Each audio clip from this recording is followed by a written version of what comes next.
Good evening, ladies and gentlemen, and welcome to our first Research Uncovered event of 2015.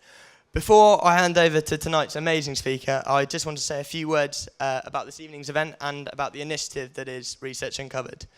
So Research Uncovered was set up last year by the Students' Guild and is basically an initiative to open up the world-class research that goes on at the University of Exeter. In the REF, which happened not so long ago now, the Research Excellence Framework, where all the quality of research for the universities around the country gets examined, it was deemed that 98% of the research at the University of Exeter was of international quality. So hopefully this evening's event will demonstrate that. But also, I just wanted to draw attention to the fact that we have a full series of events. So if you do enjoy this evening's event, on your chair there should have been a flyer notifying that there'll be a series going on throughout this term, so you're welcome to come to any of those. We also have a hashtag for this evening, which is hashtag RU2015. So if you want to tweet questions, your thoughts, just please do on Twitter at hashtag RU2015. And quickly again, before I hand over, I just want to say a couple of huge thank yous. First to our sponsors, Nick Kay, who's the Deputy Vice-Chancellor for Education at this university, and the Exeter Annual Fund, who have kindly sponsored this project. To the Lemon Grove, who have kindly done a lot of work to put on this event, put the chairs up, put the lights up. But also, lastly, to my colleagues in the Guild, and especially Charlie Rush, who's put a hell of a lot of work into making this event happen. So, without further ado, I'd like to present Professor Paul Cloke, who is a human geographer with research interests in social and cultural geographies of rurality, nature-society relationships, ethics and care, and landscapes of spirituality. He's a huge favourite amongst students, and his research is really sector-leading. So please put your hands together for Professor Paul Cloke.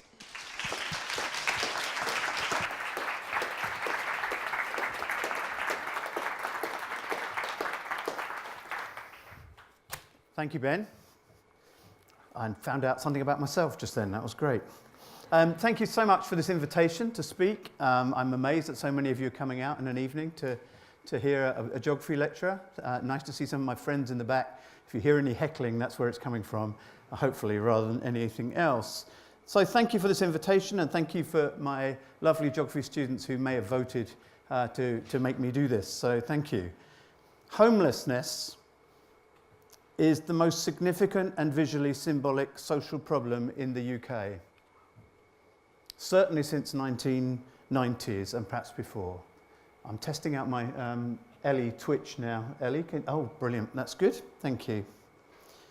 The interpretation of homelessness, how we understand it, how we respond to it emotionally, politically, and whatever, is embroiled in much wider welfare debates. These are probably well known to you.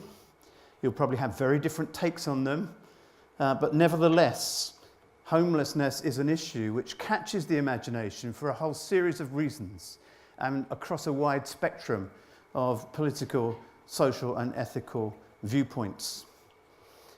First of all, homelessness came to the fore as something that we could do something about, something to be responded to, something that was addressing a social evil. It was seen by many as something which is a kind of litmus test of a society. Can you really have people in your society out there without a home? Are you prepared to let people live like that? Or is it absolutely fundamental in a modern society to do something about that?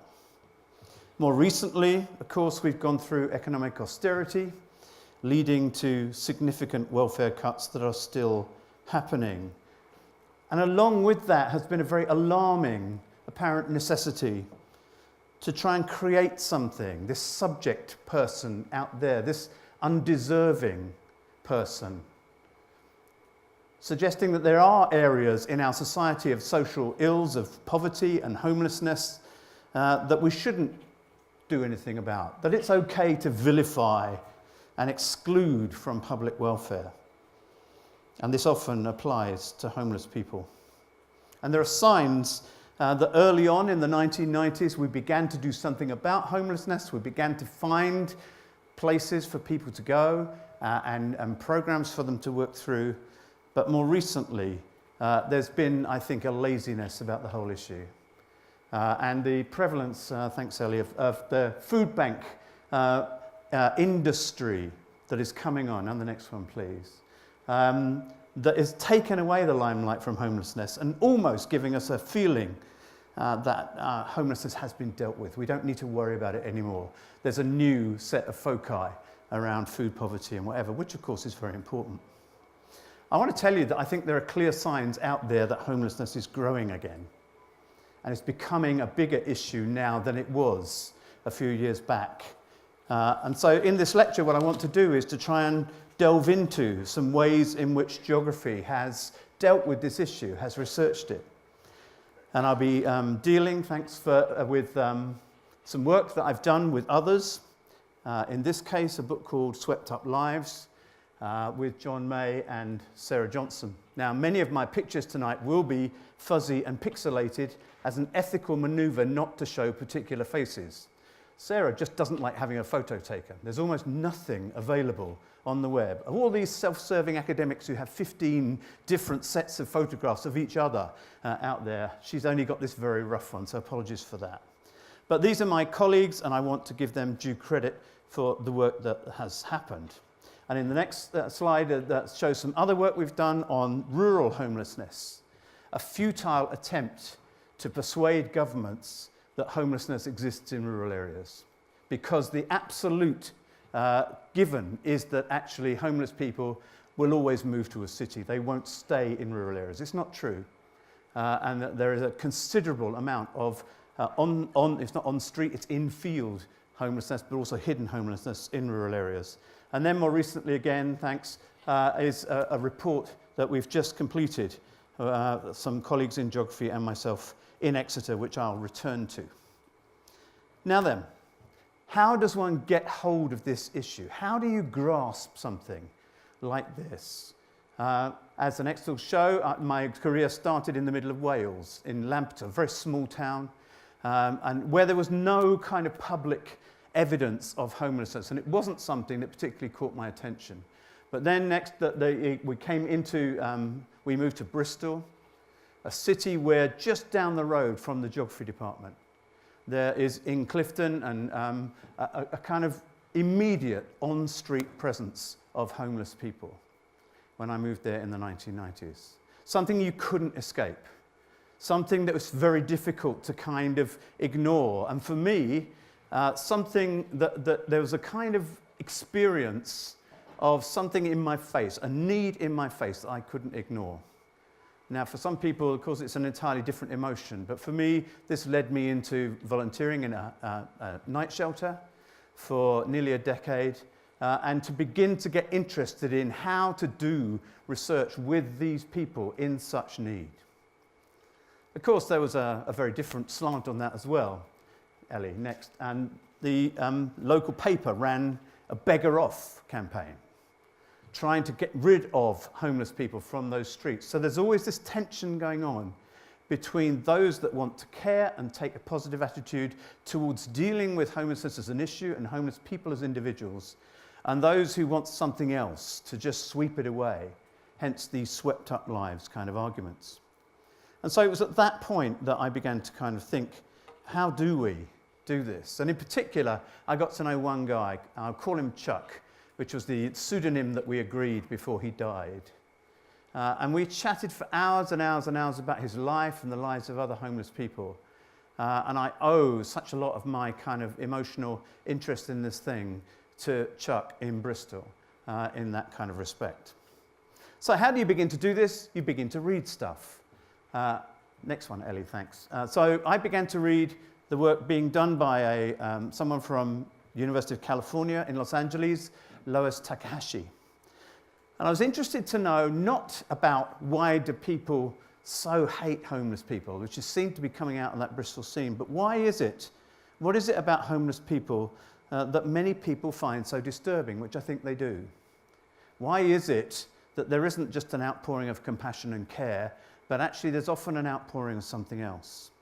And Lois Takahashi has three kind of sets of answers to that. And the first one, next please, is the fact that homeless people are homeless seems to invoke a fear that they've been deserted or turned their back on friends and family, that they are kind of socially disaffiliated. So you've got this figure who becomes something which is the ultimate stranger in your world. Not settled, always mobile, coming from somewhere else, may hold very different values to us. And Lois Takahashi says that's one reason why we find this disturbing. This is why this is a difficult relationship for some people.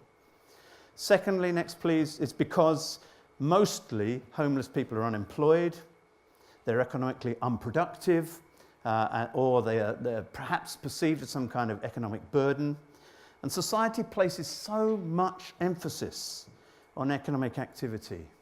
So just have a thought sometime when you're doing all your career stuff and everything else, just what a priority it is to have some kind of badge of economic activity going on in your life. So the reverse then is true for some of these people. What they become is a reminder of economic failure.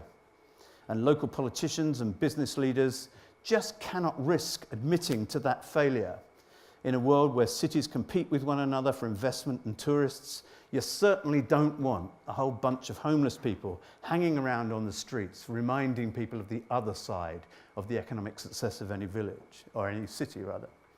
And then next please, homeless people also disturb all kinds of other things that we take for granted, and in particular bodily aesthetics and behaviour. Homeless people, believe it or not, do the same things that the rest of us do, but they usually do them in the wrong place and at the wrong time. People have little choice but to eat and sleep and relieve themselves on the streets. These are private things that become public, and there's a sense of public dis-ease that can happen beyond that. It disrupts what we take for granted in terms of the norms of sociability, economic well-being, and personal aesthetics. And of course, homeless people, because of these things, get portrayed as being out of place in the city. There's something else. There's an exaggeration of the picture. And of course, always the press is involved in that. So in this next slide, there's a quote from the London Evening Standard. I've picked out a few headings for it. We can't read it all, but it constructs a certain kind of geography of homelessness, a kind of feral existence, a kind of real horrible mess. And if you start to do media analyses of homelessness through at least the early part of this research period that I'm talking about, that's exactly what you get. It's a picture of something that we don't want, something nasty, something abject and horrible, something that we need to get rid of, to sweep away from our cities rather than to deal with in other ways. So you get this construction of a geography of homelessness, but that's not a geography of homelessness that I can live with. And my question to you through this lecture is whether it's one that you can live with too. Are you happy to just recognize this abjection, this difference, this otherness that's in the way of a normal consumer city? Or is there something else to do? For me, politically, emotionally, ethically, as well as within my own kind of Christian outlook, all of that just is wrong. And so I began to want to explore the issue, looking at other narratives on the particular idea of homelessness. So I turned to some other geographies, thanks, and in particular some from America, very orthodox geographies, which seem to emphasize on the processes by which homeless people are excluded from the city. The processes by which city managers and business leaders help to secure an attractive local environment by allowing no room for homeless people. Their presence, of course, undermines this picture of an attractive city. And so you get all kinds of responses that are mapped out by these geographies.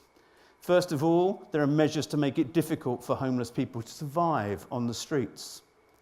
And if all else fails, then forcibly remove them from those streets, especially from prime public spaces.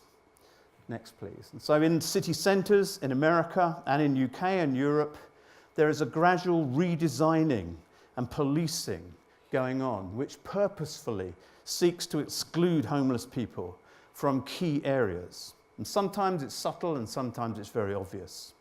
And if you read the book by Mike Davis, an urban geographer from the US, you get the emergence of what he calls defensive architectures. defensive architectures, that actually the very fabric of the city starts to work against homeless people.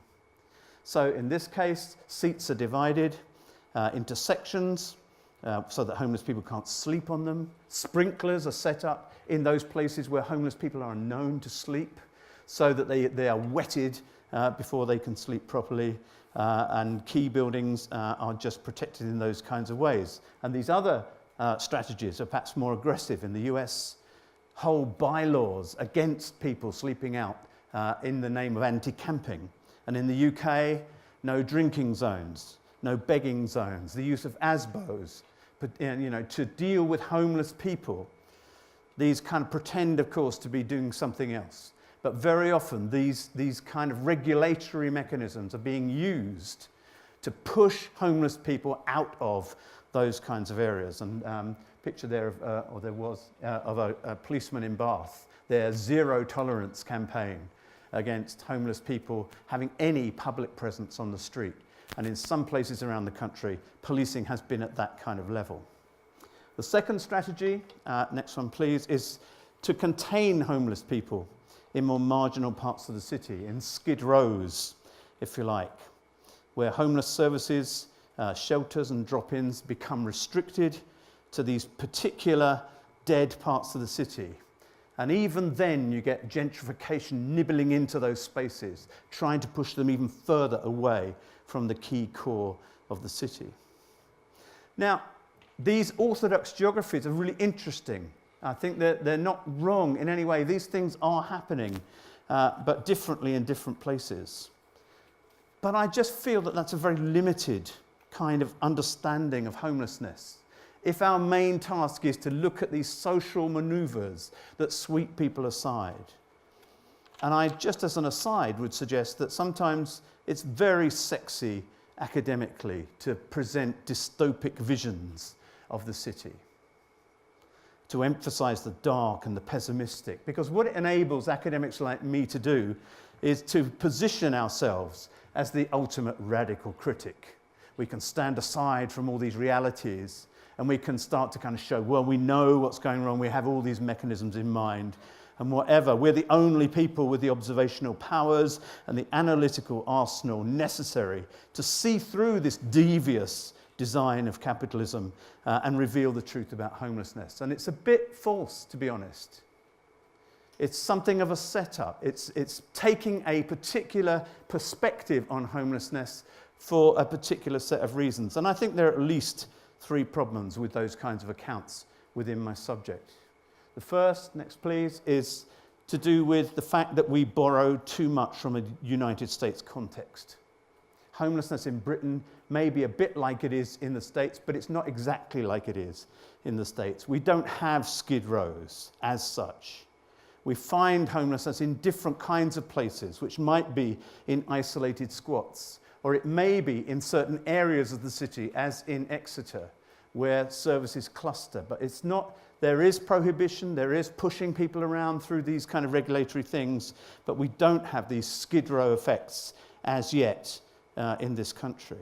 Secondly, we have accounts here that say very, very little about the people who matter.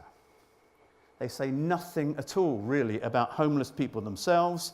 They tend to assume something of an undifferentiated mass of homeless people who are herded about like dupes by these particular processes and maneuvers. But ethically, shouldn't we find somehow a way in academic research of connecting with homeless people, to hearing what they have to say, to know the people who know them best, to get a deeper insight into what these lives are like, than simply to stand back and do our dystopic neo-Marxist thing. So I have a criticism about a lot of geographies' work on homelessness. It's never based on speaking to homeless people or to people who work with homeless people. There's no intimacy about the lives involved. There are a few exceptions to that that I can mention if anyone's interested. And then thirdly, these geographical accounts almost entirely ignore what I think are really important efforts in the city to care for and to ensure the welfare of homeless people. They ignore the facilities that have grown up over the last 20 years, specifically to cope with the needs of homeless people. These facilities are often just given short shrift by social scientists, as if these are part of the problem. They're doing the government's work for them. Or there's a bunch of really liberal do-gooders, wearing their hearts on the sleeves and, sorting out these kind of services. Actually, I wonder what's wrong about being a do-gooder, actually. When you think of what the opposites are, actually someone who's doing something and it's good seems to me to be quite an appealing thing, rather than this epithet for kind of this bunch of people that we can just ignore. Although sometimes these people are funded by the state in the organisations concerned, there are large numbers of services, night shelters, hostels, day centres, soup kitchens and whatever, provided by voluntary organisations. And far from seeking to do the government's work of harm against homeless people, what these volunteers and organisations are doing is seeking to care, seeking to safeguard the welfare of homeless people. And it became I went to several conferences in the States, began to say this kind of thing, and got roundly kind of just booed off the stage, effectively. As if to say, how can you possibly do that? You're admitting a Christian faith, maybe it's got you a bit wrong in the head. Maybe you think these people are a bit like you and it's all wrong. Maybe it's a kind of religion thing. Or don't you realise, Paul, that you're just being so wrong in terms of what we need to do is look at these big structures and forget about those little places, these spaces of care. They're not important. Well, we believe they were. And so when John, Sarah and I set about doing some just large-scale research, we started to build on these objectives. Can I have the next one, please? We tried to think of the basic contours of a rather different geography of homelessness that was shaped by relationships where some people were caring for homeless people rather than basing it on attempts to exclude those people. And so we began to do research that was based within spaces of care. We began to find ways of methodologically of placing ourselves within hostels and day centres and within soup kitchens and other facilities where homeless people were. And that's not easy work at all, not because of the obvious emotional difficulties that might cause, but because academics don't really fit in very well within those places. Actually, they're really rather strange, academics. When they walk into normal places, they stand out a little bit. And there's all kinds of ways that you have to find to kind of shake off some of the academic thing in order to do that work. As I say, I volunteered in a night shelter for nearly 10 years. And I had great difficulty in doing this research because I didn't want my personal life, my personal commitment to that particular institution, to get spoilt by doing academic research on the same thing. So there are all kinds of ethical issues going on here. But what we really wanted to do was to say, okay, if you want to know about homelessness, then go to the places where homeless people are. And that's not on the street. And I'm really sorry if this is someone in this room. I don't think it is. Someone came up to me this year and said, Paul, how do you do research with homeless people? Do you just go up and have a chat with them on the street? Or is it possible perhaps to put a tag on them so that you can follow them, the geographies that they follow and those kind of things? And I can't describe to you how upset I was, not with that individual particularly, but with the whole idea that you can treat people as research subjects in this abject and horrible way. So to do this is really quite difficult, and the methodologies were very ethnographic. We participated in various institutions, into various agencies, mainly in Bristol, but also elsewhere in the country. We did manage to have lots and lots of chats with homeless people. And we did something which I won't talk about much more tonight, but we gave people cameras to go and take photographs. We did an auto photography project.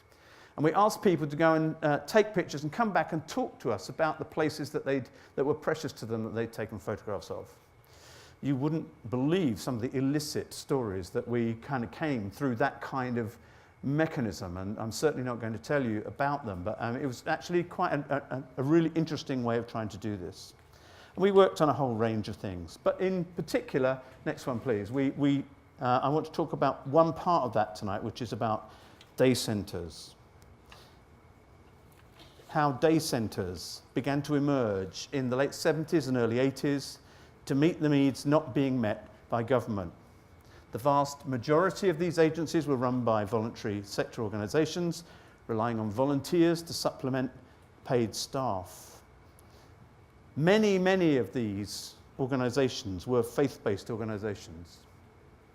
And I'm sorry if that troubles some of you, and I'll come back to this later, but it's actually empirical reality that many, but not all, of the kind of work that is being done with homeless people in this country, many of those agencies have connections with churches or religious organisations of various kinds. And the best of them will, of course, open up that work to all kinds of people who want to join in. They won't kind of make it narrowly religious. And I know for some people that's a real problem, but empirically it's true. And that opens up a whole range of questions as well in terms of why these people are so involved in all of that. So what do day centres provide? They provide a material service, they provide free or inexpensive food, they provide clothing and bedding, and many add in more sophisticated services like laundries and showers and healthcare and benefits advice and accommodation advice and whatever. But it's very important to understand that it's more than simply a material thing. It's more than just providing stuff to people. That what goes on in these places, next one please, is to do something more than that, is to create some kind of relationship, some kind of attempt to kind of get to know people and to provide them with what they need, what they want. So take something as simple as a shower. Remember, of course, that a homeless person is troubling because they disturb conventional aesthetic codes. They often need a shower. And then you've got these people whose names, of course, have been changed, who are beginning just to express something very simple about how wonderful it is in this particular day centre that there is a kind of shower available for them that gives them that sense of being able to kind of narrate something which is not being excluded but included. Keeping clean on the streets is a major issue. Cities now engage in all kinds of manoeuvres. You have to pay, of course, to use most toilets. Shops and restaurants police their facilities against the use of homeless people. Many libraries that used to be the places that homeless people used now have security people on the door to prevent such usage. It's as if the normal places where people might go in some way are being closed off. So something as simple as being able to take a shower allows someone to feel almost normal again. And you may think that's trivial. You may think that's something, why are you emphasizing that? Well, I'm emphasizing it because it's more than material. There's something more than that. It's more than just the shower. It's an understanding of the needs of that particular person and trying to do something about those. So day centres are more than just a chance for people to refuel, and night shelters are more than just a bed. They tend to be an opportunity for something else. And in this next slide, what you've got is the beginnings of some of the work that we've been doing to try and talk to people about this and to try and understand what job these places do. And I think probably I would describe it as kind of providing some kind of refuge, a space of refuge. The homeless person's life is often one where they have to be on the move a lot. Then this opportunity to be still, to be free from stigma associated with homelessness, to be in amongst and to have your needs met is a really important thing. In the research, in the next one, please, we all did participant observation and we kept diaries of our participation. This happens to be one of the diary entries from Sarah Johnson from a place in Bristol. And she describes just sitting down over a meal, which you might just want to say, okay, it's just feeding people, but actually the chance to actually come into that place to eat and then be amongst people who are happy to accept your presence is a really, really important thing. So she describes a situation where someone comes in and starts kicking off a little bit, And the others around are just simply able to say, oh, it's okay, calm down and whatever. You're okay here, you're safe here, you're amongst people who can cope with what you do. It's a kind of, Hester Parr, a geographer from Glasgow, talks about unusual norms. It's about establishing places with unusual norms. The norm is being homeless, whereas normally your homelessness is not normal at all. You're normally the exception. Now, it's very important not to romanticize this whole thing. You know, there are, as those of you in this audience who work in these kinds of organizations and agencies know well, there could just as likely to be really, really difficult encounters that are tough to deal with as the kind of simple mollification of someone who's a bit angsty about being there. And no one would pretend that to be different, but at least there are these kind of mechanisms, this forum, this place of care where these kind of things can actually be dealt with in some kind of way. So next, please, our research asked, who is it doing this? Who's getting involved? Why are they getting involved? As I've said, the vast majority of these organisations are run by voluntary sector, a wide range of different organisations doing different kinds of jobs. Some organisations just enabling homeless people just providing simple refuge and that's it. Others enabling homeless people to address their situation. And it may be even setting conditions on people that will help you if you'll meet with our advisors or if you sign up to do a drug or alcohol treatment program or whatever. Most, however, and the next quote shows this, are a bit of a mixture of the two. But most are wrapped around an ethos of creating acceptance and empowerment. That is difficult work. Many of you here know that because this is what you do. But what they're trying to do is to empower people and to accept them for who they are. It's about trust. It's about building relationships. And as the next quote shows, the key to providing a space of care for homeless people is about being able to listen. And this is where homeless people are listened to.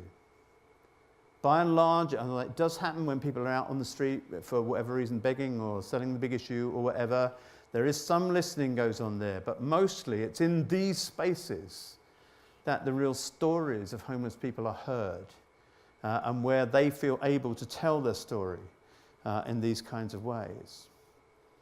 Now, next slide kind of shows one of the lovely people that we met and got to know in Bristol who ran one of these day centres. We call her Alison. Why do people like Alison do this? I can assure you it's not for a high salary. And I can assure you it's not because it's an easy 9-to-5 existence. So something else is going on here, which is not about that horrible revanchism in the city. It's not about sweeping people aside. There's something very interesting and very important going on in the lives of people who are doing this work. So we put it this way. What is it that drives people to transform an everyday ethics of care, which is normal amongst friends and family, and to take that into an extraordinary ethics of care, apply it to people who are normally shunned by society? There is care in all of us, in all of our relationships. It's quite a normal thing. But what is it that allows that care to be extended beyond the normal boundaries of friends and family and takes it into these kind of situations? Significant numbers of people are doing this from some kind of spiritual and or political or ideological motivation. There's something within them that says this is so important that I must do this. And I can understand that. There's just something in me when I moved to Bristol and saw these guys. There's a kind of phenomenology of the whole thing. You see this need. How can you not do something? What I've met amongst people working in this sector is just something like that. Many people have a kind of obvious faith-based motivation. You'll see in the next quote, here's someone who we call Albert, who ran a suit run network. And people talk very deliberately about, God told me to do this. And I guess the way you listen to that will very much depend on where you are with that whole thing about God, this God thing. Well, I'd like to say the God thing in social science needs busting wide open, and we need to stop being so prejudiced either for or against religious or non-religious positions. Empirically, the predominant number of these kind of agencies dealing with homelessness in the UK have religious, faith-based roots and many religious people. I'm happy to say that. I'm happy to say that because that's the empirical reality. And the whole idea that we need a secular social science and therefore we can't talk about that thing is utterly ridiculous. Equally, it would be ridiculous to be uncritical about it. For some people, and I can testify this to myself from the work that I've done in Bristol, some people with some kind of religious motivation haven't got a clue how to form a relationship with a homeless person. They're there because they have this kind of sense of charity and wanting to be there and wanting to do something, but they're just really not very good at it. And they'll try in some kind of way to pass on, their faith, but it's just not working. So we need to be critical but open to what is it that's happening in our society. I think more widely, actually, religion is its voice is being heard more. It has something to say. It's not necessarily, and I think it's at its worst, when it's proselytizing, when it's trying to convert people to something. But it has something deep to say, ethically. And some of the ethics that come out of some of these religious organizations are found entirely acceptable by people who are very secular but want to join in and do something. There's something out there that is bringing this together. And part of the work that's being done in geography here in Exeter is to look at that thing where faith-based and secular people are able to come together and say, we have these ethics in common. This is where we want to go. We tend to call it post-secularity. And it seems to me one of the great hopes of our society is where people can cross those boundaries, and we need to be open to that. So you've got this kind of religious thing going on, people who are saying that it's their religion that's helping this. Rarely in our experience have we seen active proselytization, although that's the accusation from many secular commentators. Usually faith is through action rather than through words.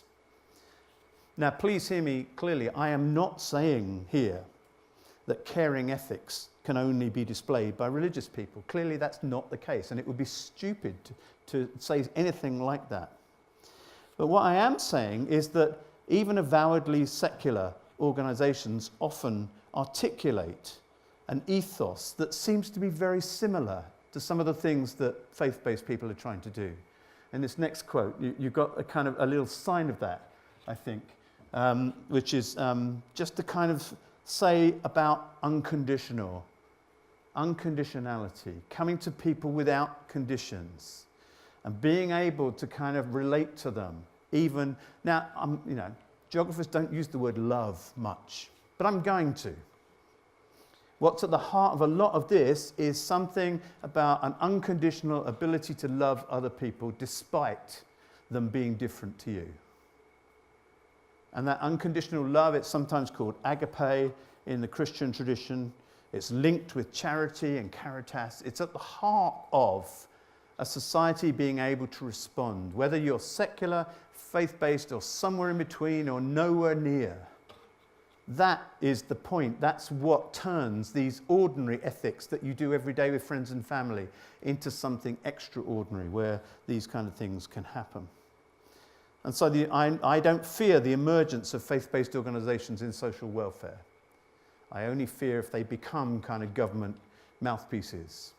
I don't fear this because I think deep in there is a group of people who are just about getting stuck in to do something about something. And it seems to me that more often than not, that's better than not doing anything at all. And I see this as a very hopeful sign in terms of the emergence of a potential post-secularity. So while most current writing on homelessness paints a picture of hopelessness and despair, of hatred, of revenge by powerful people in cities on homeless people, when you start to dig into these spaces of care, you see something different. you begin to see little glimpses of hope. You see little glimpses of extraordinary ethics of relationship, of encounter. Now, geography and its study of ethics has begun to talk about places where where it's able to create something which is in common, which isn't normally in common. Michael Sandel recently wrote a book called What Money Can't Buy. And his prescription for a lot of the social ills in the Western world is that you are now quite able to live in your own kind of social bubble. In with people who you identify with, people in the same kind of socioeconomic grouping as you. You can pretty much live your whole life like that and never encounter other people unless you go way out of your way to do so. And he says that's the problem, that we live in these bubbles. We don't know about other people. We don't know about the conditions in which they're living in. It's very easy to take these kind of really kind of drastic ideas about undeservingness because we just don't know the people concerned, or if anything we know because some Channel 4 documentary has shown us, you know, what it's like to be on Benefit Street or whatever. And what he's saying is that in this day and age, unless we kind of break out of those circles, then that, you know, we're just going to live in our bubble and we'll see the world through our bubble and we'll be unable to cope with the conditions that other people are living within. And I think these kind of organisations that I'm speaking about, these spaces of care, are organisations, and perhaps the predominant kinds of organisations these days, where people can get out of their social bubble and meet other people, encounter other people whose lives are less privileged institutionally, in terms of income and wealth, in terms of family support, in terms of all of those things that so many of us take for granted. These are places where you can go and be in common with someone else. And it strikes me that that's an incredibly powerful possibility, that we start to take ourselves and place them, if you like, in harm's way. It's not, I don't mean that stupidly, but you place them in another place. Go and see that. And I'm really pleased to say that in geography, many of the dissertations that are now being done, really brilliant dissertations from our students, where they have deliberately chosen to go and do some work in another place amongst other people who are not familiar to them, breaking those boundaries of unfamiliarity and getting stuck in and doing that. So these kinds of places, these day centres that I've been talking about, provide a possibility of hope. However, and it's a big however, if I could have the next slide, please, and the next one, sorry. And the next one, please. Oh, I'm way behind. This is great. Carry on. That's the one. Thank you. It's important that we are realistic about this. Many of these organisations rely on threadbare resources. Okay, they're supported generously in all kinds of ways, but it's like that it's living on a shoestring, living a threadbare life, always looking for the next tranche of income, always looking to how we can apply for some more money to get this work going over the next period, and so on. We can't romanticize this. This is not a solution to anything. This is something which is just emerging almost organically in the face of no other options. But anyone who starts to talk about this as a policy or as an answer, really does need to think very carefully before you go down that line. There is hope in these places, but of course they can be volatile and frightening and sometimes violent places. And my own experience of doing overnights in the night shelter, I can remember being absolutely terrified. I'm not trying to glorify what I did. It's nothing, is it, to sort of sit there overnight and cope with stuff. It's not an easy place to be. And there, I think, are some real heroes doing this kind of work now. It's very uncomfortable. And particularly for some women, homeless people, these environments, however caring, are still frightening, and they will avoid them like anything. And these things are becoming more volatile, I think. And in Exeter, we know that one of the big issues is the availability, the easy availability of legal highs, and how that can lead to kind of just such unpredictable behaviour, both out there but also in these spaces of care. These are really quite difficult places. But at least what's happening here, if you could have the next one, thank you, is that there is maintaining a kind of possibility in amongst the problems, in amongst these real difficulties of some kind of space of refuge, some kind of care, some kind of expression beyond the self towards other people in that kind of way. Now, just as I begin to close this, what about the city that we live in? What about affluent Exeter? What about this place that doesn't seem to have huge problems? Is always presented, you know, as a kind of thriving city. If I could have the next slides, please. What we recently did was to undertake a survey for the City Council, and generously they allowed us to do something a bit different. Normally these kind of surveys are done with big questionnaires that are usually answered by people living in middle class areas, so we don't find out much about them, about vulnerability of housing. And what they enabled us to do was to do an online survey where we got more than 800 responses from people about their lives, about their housing and how it's vulnerable and how it's not, and so on. And as a part of this research, what we also did was to try to include local agencies serving homeless people. And this work was mainly done by my friend Andy Williams, who's sitting at the back there trying to hide.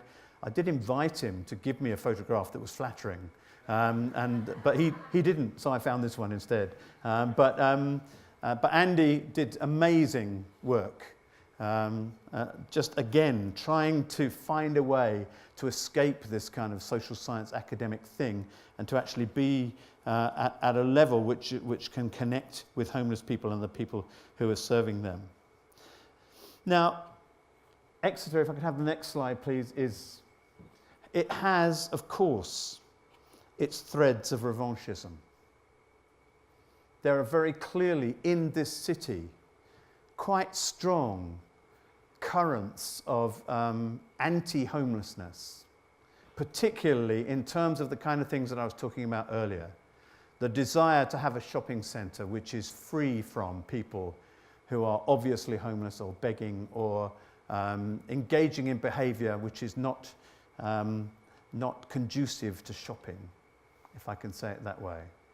So in this city, you will find some of that revanchism that I was talking about, that wanting to clear people off the streets, wanting to kind of herd them, sweep them up and put them somewhere in that kind of way. But also in this city, if I could have the next slide, there are some really wonderful organisations trying to do the kind of work that I've been describing. And very significant in the city is the kind of work that these and other agencies are doing. In the research that was done, that was mainly done by Andy, what emerged was some very significant issues for the lives of homeless people in this city. If I could just go through these very briefly, if I could have the next slide, please. Hidden homelessness, by which I mean not people on the street, but people who are sofa surfing or in other kinds of locations where it's really difficult to know that they're there, but they're very, very vulnerable, is on the increase in Exeter. Many people are living in insecure and inadequate accommodation. What we've got in the city is an overheated private rented sector. There is no control over price rises, of rent rises. There's no control which brings rent into line with the conditions of housing. Lots of people are experiencing a rent income gap, relying on savings and getting into debt. And there is a huge amounts of vulnerability around in this city, which you may or may not know or see in your everyday life here. People are increasingly at risk. Other people that are at risk are those who don't anymore have an ability to access the new forms of welfare support, the people who are being excluded in these welfare changes, in the benefit cuts that are taking place, or who are tripping over what are increasingly tough benefit sanctions, where people's benefits can be stopped for a period of time just for some small administrative error or whatever. What this means is that people are beginning to fall between the cracks into a hidden form of homelessness. And what we're detecting here is far more than you would expect, a kind of vulnerability which could have disastrous consequences. The next one, please, is an increase in the numbers of people who are actually rough sleeping. Now, counting rough sleepers, of course, is a really difficult set of issues.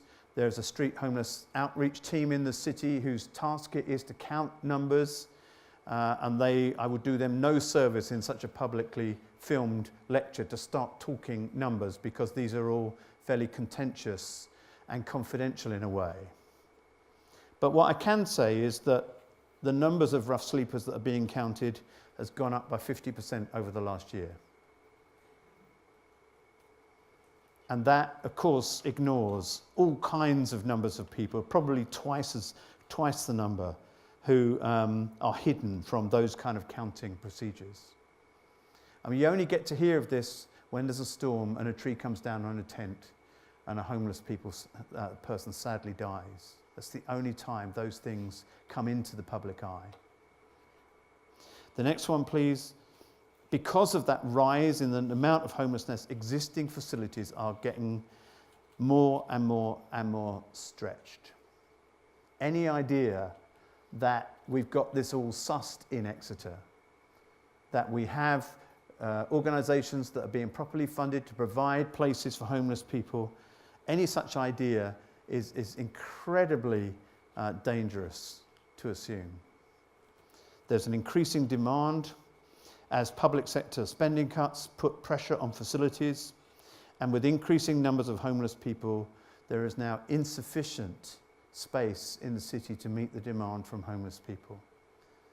And what that means is that public claims that there is no second night out for a rough sleeper, for a homeless person in Exeter, cannot be fulfilled because there just aren't enough places for people to go.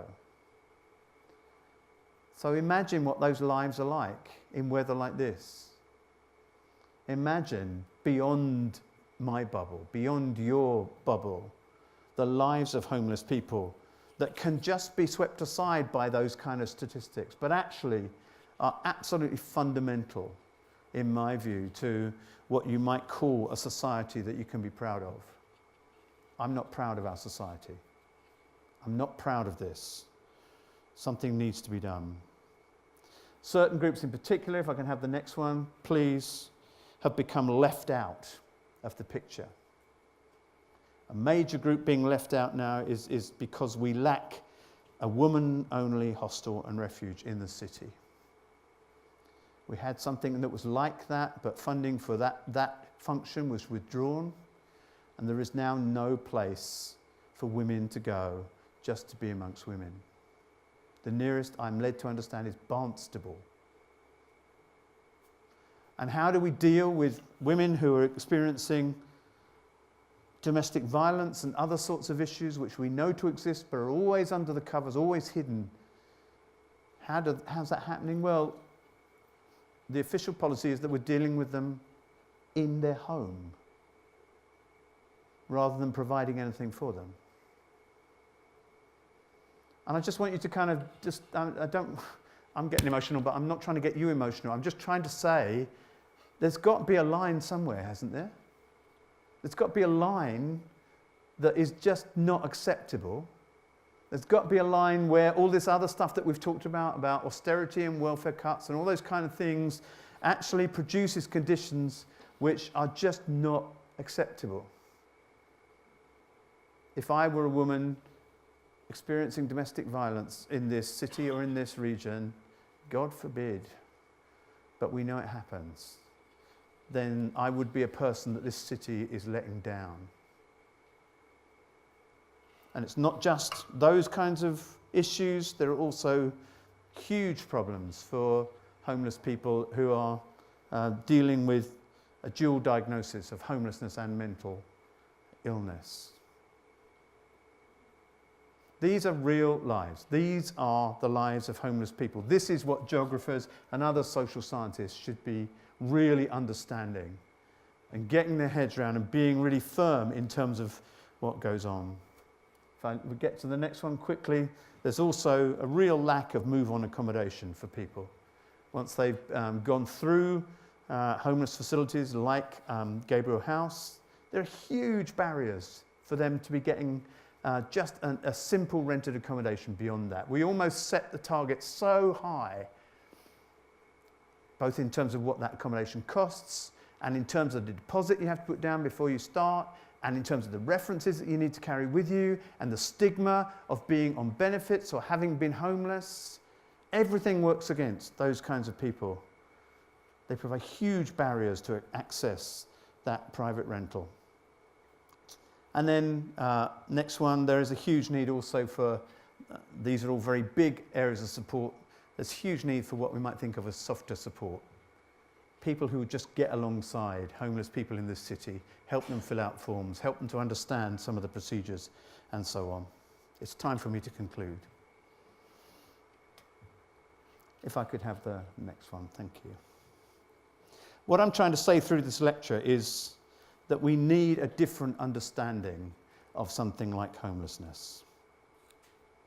So often we're presented with understandings which are about this kind of anonymous group of probably undeserving, often feckless, often difficult people who it's impossible to kind of do much about because we're also broke. We need another understanding of that. We need to know about the lives of the people concerned. And my suggestion is that a really good place to start is via these kinds of agencies that I've been talking about that are providing care for those people. Providing care as if people matter. This is one of the few places where you can get in commonness with homeless people. It's not easy, it's not straightforward, but it's a great starting place for understanding people's lives and understanding what their needs are. Secondly, in such relational caring work, it's just not doing, I think it's wrong just to push it all aside as being somehow, well, if those places weren't there, then we'd have to change policy, wouldn't we? It's about, yes, there are big structural things that we need to do, but what do we do in the meantime? Do we just leave people? Or do we actually kind of set about it? And I think that what these places are doing is to begin to present opportunities for a kind of resistance, a kind of standing up and saying enough is enough, a kind of way through individual performance and through corporate ethics to actually start to resist the ethics and the politics and the kind of anti-humanitarianism that is encased in some things that are being done in our name by governments.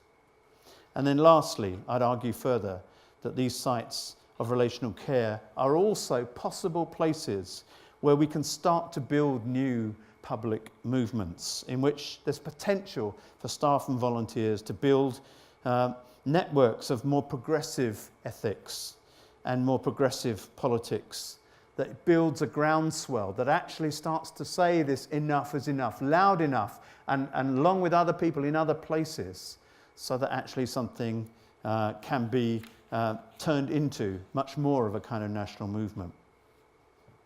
Now, all of these things are idealist. They're all about how to bring hope, and they're all about geographies of hope. But that's what I like to do.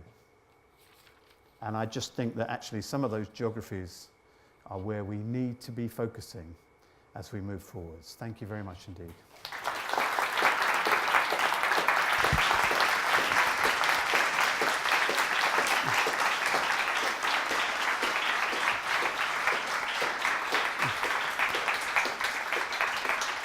Thank you very much. We now have time for a couple of questions if people wish. We've got about 15-20 minutes, so there are plenty of time for people to ask questions, and then afterwards there's time to come talk to each other, but also Paul at the bar. So if you have any questions, I'm going to be running around with the mic. So there you go. Can we see that? Can we put some lights up on the audience rather than on the stage? Any questions? Aha. Oh, a couple. Here we go.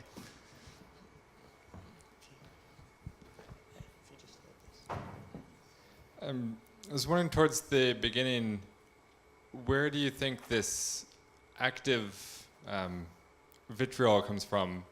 You have that long quote from the newspaper article that was using all these lovely terms to describe the situation. And it struck me that this isn't just unpleasant. This is like taking great energy to demonize these people. Not just, oh, I don't like this, but I don't like this to the point of I'm going to make a concerted effort to really go after. And how do you think that shift happens? Well, I'm not sure I can completely answer your question. It's a very interesting one. What I do think, though, is that in order to carry on with some of the political structures that are now being put in place in terms of the shrinkage of state, the shrinkage of a welfare state, the incapacity to deal with social issues, you have to accompany that by some kind of narrative. Now, one of the narratives that's been used is about big society and voluntarism and whatever, but the other side of that is about making sure that you're creating dividing lines between people in poverty, I think. And I think that there's almost never been a period when there's been a sharper dividing line between those who can be helped and deserve to be helped and those who don't. And I think that this is inveigled with press. Press are involved in this, and it's become sharper and sharper and sharper. And I've spoken on platforms with people who would very much disagree with my own views, and I've been astonished by the vitriol that comes out about how undeserving people are, that people don't deserve to be helped if they won't help themselves in this way and that way and whatever. So I don't know where that comes from, whether it's just a political structure or whether there's something deeper than that is evoked by all this. I'm not really equipped to say, but I absolutely agree with your comment that it's surprising.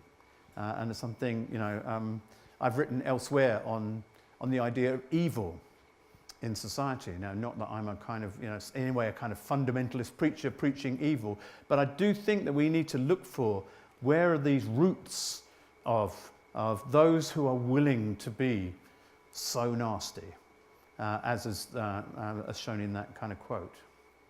So, I don't know, do you have an answer?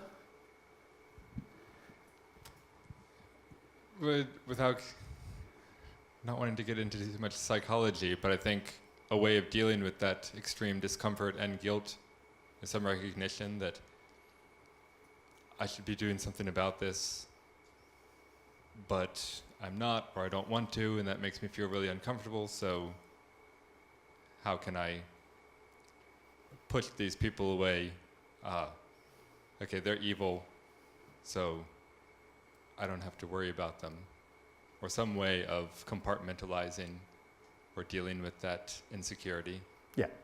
I do think there have to be these narratives that people can hold on to, otherwise there would be no justification for the action. Thank you very much. Any other questions? Oh, just I was just wondering, the report that you were talking about, what was the response of Exeter City Council to that? Well, it's just being completed now, but we've held meetings with councillors and with officers in the City Council. I think that I can describe their response as very supportive, actually, of what we were finding. I think that they themselves suffer from some kind of public perception that still in Exeter there's this upward stepping through the housing system. That despite everything, that there's still a capacity for people who want to save and then, get a flat and then save more and get their deposit and get a mortgage, and you can get on that ladder and that's fine. And what our report is beginning to suggest is actually there may be a predominant movement down that rather than up. And I think that that probably reinforces for them what they didn't have any evidence for, and then allows them to say that loudly in other places. The problem is that I'm not sure that local authorities are in any position to do much about this. That, you know, if you start to look, you know, so the decision of the county council, let's say, to withdraw funding from a particular homelessness service, well, if they're being told to make 25% cuts or whatever the percentage is, then it's just handing down the blame to the local authority, isn't it? So it's good that locally we begin to air these issues and get them really out there, but it's got to be moved up the system as well somehow. Thank you. Any other questions? Ooh, again at the front. Thank you. You mentioned this social stigma, the we and us divide. How do we break that social divide? How do we get over that? You mentioned our social bubbles. You know, we're happy in our similar bubbles where we all have similar income, similar social activities. You mentioned your students are doing this, but how do we get the society as a whole to break out of their bubble and help? Crumbs, if I guess I knew the answer to that, it would be a bestseller and it would be out there. It's a really interesting question, isn't it? What is it that we have to do?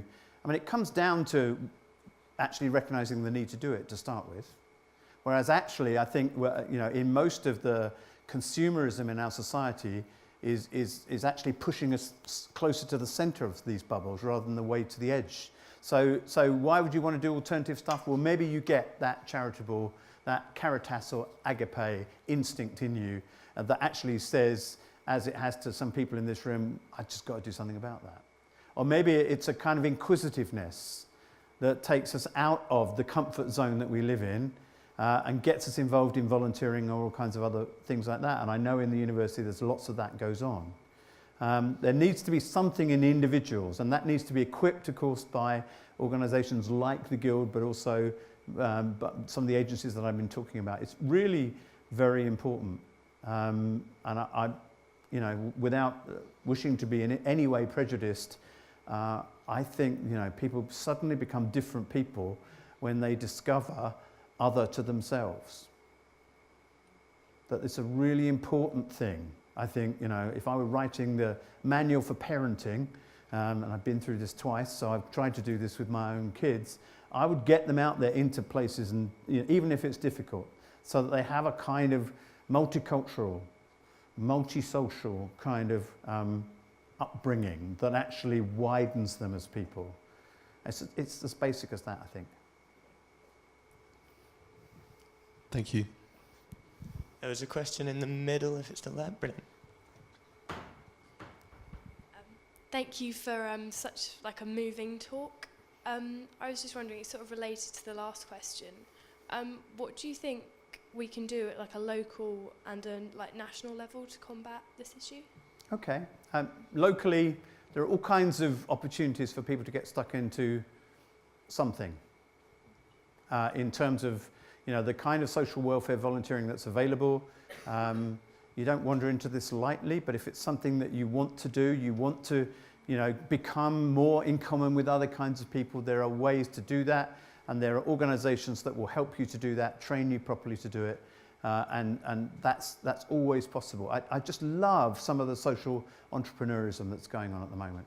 There are organisations cropping up all over the place, which are just kind of doing new things to try and cross these kind of boundaries. So locally, there's always opportunities, I think. And it's just a matter of stepping into them and having the commitment to follow that through. Nationally, my own kind of idealistic view is that this stuff will network upwards. So, you know, if you look at really influential national organisations that work on behalf of homeless people, like Housing Network, for example, that started off as a very local organisation. And it got involved, first of all, with caring for people, dealing with their issues, and then it got involved with the kind of wider ethics and politics at a national level and started to really harry away at that. And I think that, you know, my dream is that all of this kind of ground level kind of ethical concern will have some big change that will map upwards and actually force changes in terms of attitudes towards social welfare and justice, at a national level and even an international level. It's a big dream, but it's better than feeling hopeless about politics, isn't it?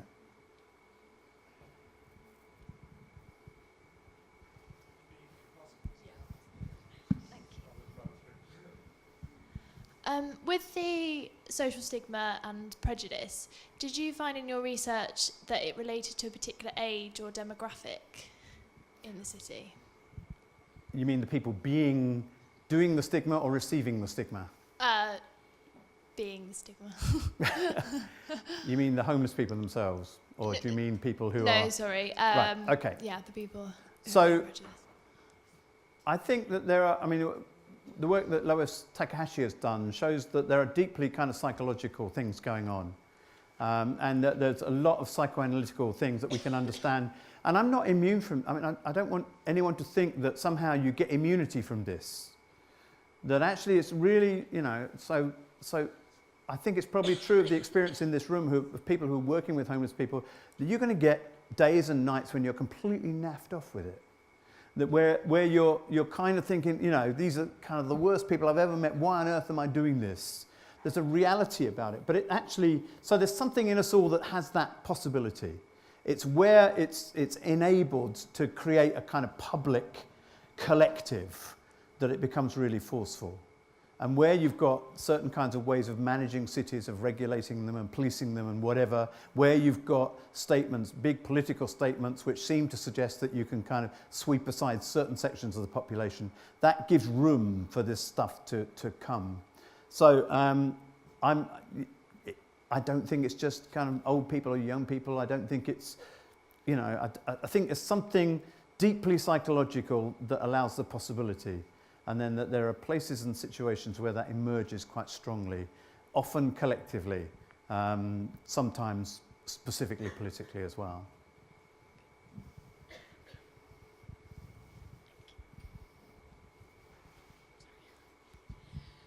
You mentioned about the way we're trying to push homeless people out of the areas we can see them and out of the hidden areas if people can. Eventually there's going to be nowhere where we can push them. There's just no space available. What do you think will happen then? Is there going to be this sort of tipping point where there is almost a comeuppance? Or Well, so in some American cities this has gone to quite extremes. So you'll only find homeless people in what tend to be called warehouses for homeless people.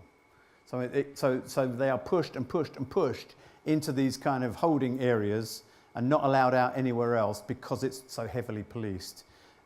Will there be a tipping point? Will there be an uprising? Well, those people themselves have very little kind of political power. So it's very difficult. So it would mean other people working on their behalf ethically and politically to raise that issue and to say this is unacceptable. Now that has happened in some places more than others. It can happen locally. But at the moment, I don't think there's any kind of sign of there being what you might regard as a big tipping point in that direction, sadly.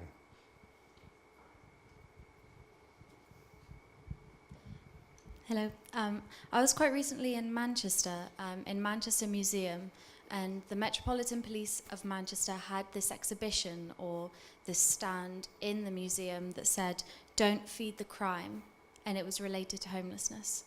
I was wondering, what do you think we could do to confront this overt institutional hostility towards homelessness?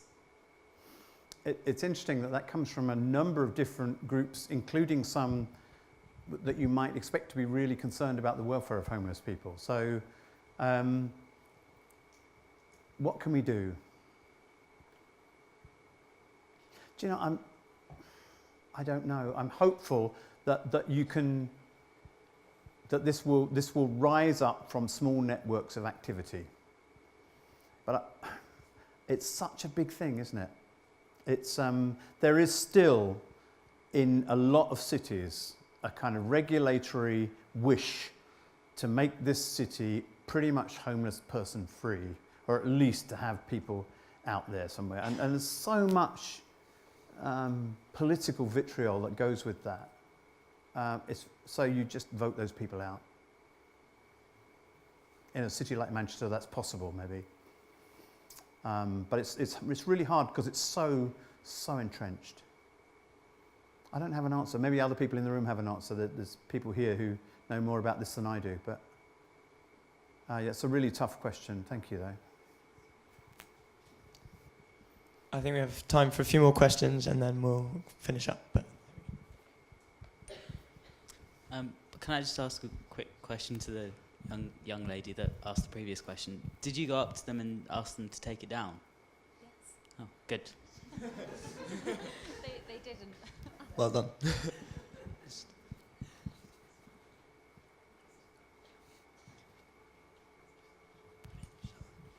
Hello, you're right. I just want to say thank you as well for the talk. It's really, really inspiring. I just want to talk about a couple of points that have kind of been raised tonight as well, and something you talked about yourself, about provoking that kind of reaction from someone, obviously to take action when they do see, obviously, a homeless individual. Obviously, being from London myself, I experienced homelessness on quite a large scale, and I feel a lot of the problem, or a part of the problem, is people ignoring their responsibility to take action. Sorry, I'm just a bit nervous. So basically, what I was thinking, or I've come up with an idea that I'd also like to obviously speak about you later, if that's okay, but it's going to be a project to kind of interlink local charities and create kind of a social page, create awareness, but also I think what's quite important is kind of the delegation of responsibility on more of like community level, and even less. So I think, because obviously homelessness is quite a global phenomenon, we talk about homelessness, it's all around the world. A lot of people think of it as, you know, a whole world problem or a systematic problem, as if, like, you know, the system has failed someone and that's kind of why they're homeless, rather than that's another human being, that's why I should help.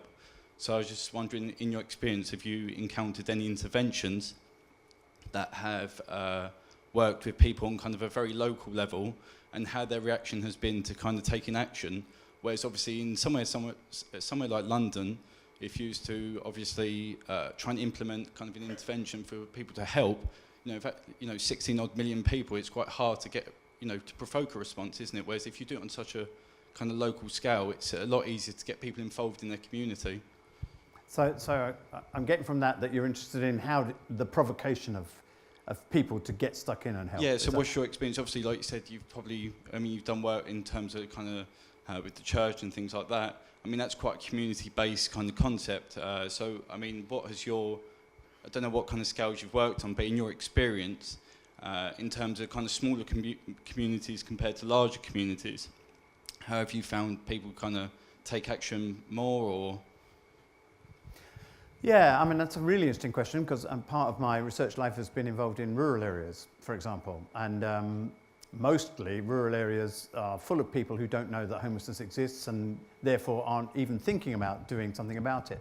But there are some really, really good local projects in small towns across the country where people are just invited to kind of befriend the project. So there's some down in Cornwall, for example, run by some Petrocks, I think. And local people are invited just to kind of make a commitment over a period of time to befriend that project, to actually volunteer and to give money and to get involved in that small way locally. That works really well. That works really well. And there's lots of these localized schemes. So how do you provoke people to do that? I don't know. I sometimes feel that the most effective way of doing that is to get them in the face of the issue and to get them to meet people. So many of these projects have started when an individual or a group of individuals have encountered homelessness in a personalised form. Like, I got to know this guy Chuck. I mean, I got to know something over that period which was so effective in kind of saying, you know, getting my own gander on, getting me involved. So it's that kind of thing, really. I'm not quite sure how you engineer that. But lots and lots of local charities and organisations are now very, very well supported locally. And it's not just through organisations like churches, although they're important, but through other local organisations as well. So it is possible, but I don't think there's a kind of panacea that answers your question, you know, straight away. Again, I'm kind of pointing back to locally networked, getting involved in your locality, being aware of what's going on locally. I think that's the starting point for me for all of this. Thank you, though. I think we've probably got time for one more question, and then I did say we'd finish at 8, so I will run round.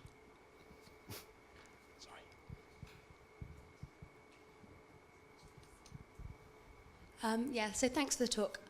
Speaking from a more historical point of view, if we look back, say, on the past century, we have the idea of, it's the only example I can think of, say, Jews and things like that being gradually pushed to the side of humanity, and like the whole ghettoization. And so take it to America, you say they're already in warehouses, and we associate that with war crimes, crimes against humanity. Would you be surprised if academics 50 years, 100 years, 150 years time look back on what's happening now and associate crimes of humanity and that kind of process and that thinking with what society is doing with homeless people now? No. And I think the more that we're able to think with that kind of perspective, the more urgency we get into this whole issue, really. That it's very difficult, isn't it, to jump out of your own time, to kind of draw these normative levels of what's acceptable and what's not, what actually is happening and what's not. Now, I'm not prepared, I think, to draw the parallels that you're drawing, because I think the scale and the nature of the issue is different. But I'd be absolutely convinced that if you could stand outside of our times and think, is what's going on, is that the kind of society that we should have, and is that conforming to what most people would regard as normal or right, then I think the answer to that would be no. Thank you.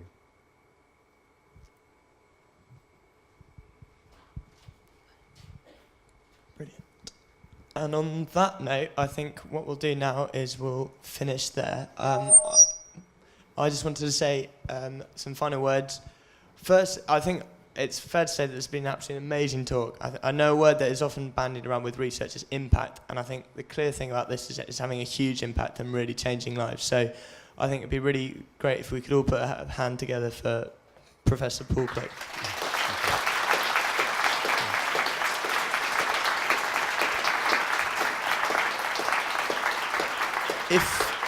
If you enjoyed what you saw this evening, please do come back. Please do take away the programme and to come along to some of the other amazing events. If you want, there is a bar available so you can have drinks and mingle. I'm not sure how Paul's got how long he's got to stay, but I'm sure he'll take a few questions. And please do give us any feedback on the event, and we look forward to seeing you again. Thank you very much.